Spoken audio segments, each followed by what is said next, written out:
the 1930s, education was a privilege and was mainly provided for those who were expected to reach higher education, unlike Chicanos who were only educated to perform hard labor.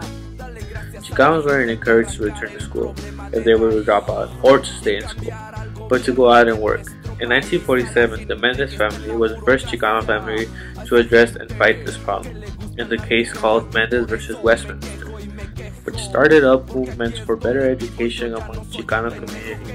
In the 1950s, a small Chicano community in East Los Angeles began to discuss educational reforms. The Chicano movements of the 1960s were a great contribution. First of all, the restoration of land grants. Second of all, the enhancement of education. And third of all, the ability to vote for political rights. During the 1960s, school dropout rates began to be exposed and recognized. 36 high schools in LA had an 11% dropout rate. 6 of these high schools were minority high schools, which the dropout rate went up 3 times. Ruben Salazar was a dedicated Chicano reporter who followed the Chicano students and their dropout rate. In particular, he interviewed a young Chicano by the name of Pablo, who said education belonged to the gringo world and was irrelevant to him. In Salazar's article, Civic Leaders Troubled by School Dropout, he explains that Chicanos have the highest dropout rate.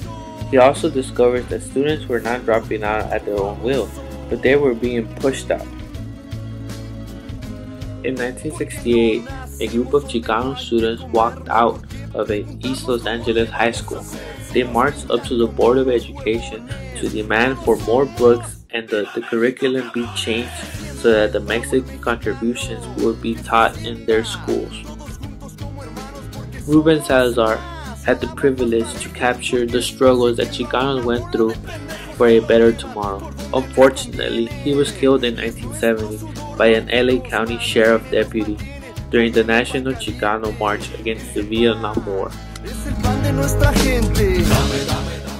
Chicanos have fought great battles, and they did make a difference, or else I don't think we would be having this class. The dropout rates have decreased, but not by a lot, and I think we could do better. What's even worse is that the Chicano community is slowly running out of their voice. The motivation is not there anymore.